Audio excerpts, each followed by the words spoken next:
Hello friend, welcome to my channel simple study. তোমাদের simple স্টাডিতে চ্যানেলে স্বাগত জানাই।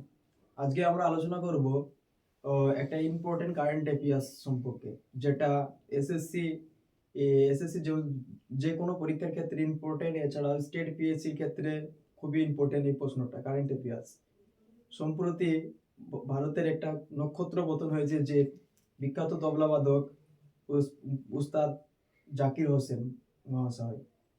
এই কারেন্ট অ্যাফেয়ার্সটা অত্যন্ত গুরুত্বপূর্ণ, যেটা সকলকে মনে রাখার একটা তাৎপর্যপূর্ণ। বিস্তারিত আমরা পণ্ডিত জাকির হোসেনের সম্পর্কে আলোচনা করব। উস্তাদ জাকির হোসেন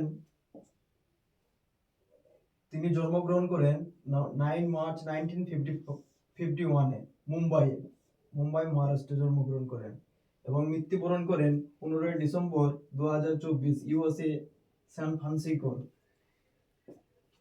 তিনি তিনি ইনস্ট্রুমেন্ট হলো বাদ্যযন্ত্র তবলাবাদক। তিনি তবলাবাদকের সঙ্গে সম্পর্কিত। এই প্রশ্নটা খুবই ইম্পর্টেন্ট। এছাড়াও তিনি পাঞ্জাব ঘরানার সঙ্গে সম্পর্কিত।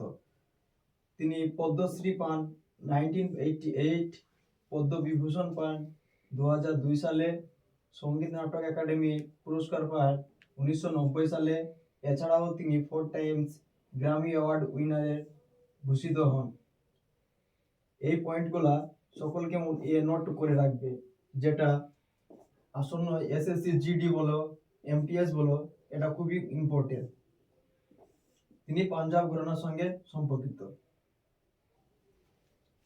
ভিডিওটি ভালো লাগলে লাইক এন্ড শেয়ার করে দেবেন এবং আমাদের সঙ্গে জুড়ে থাকার জন্য চ্যানেলটি অবশ্যই সাবস্ক্রাইব করে রাখবেন।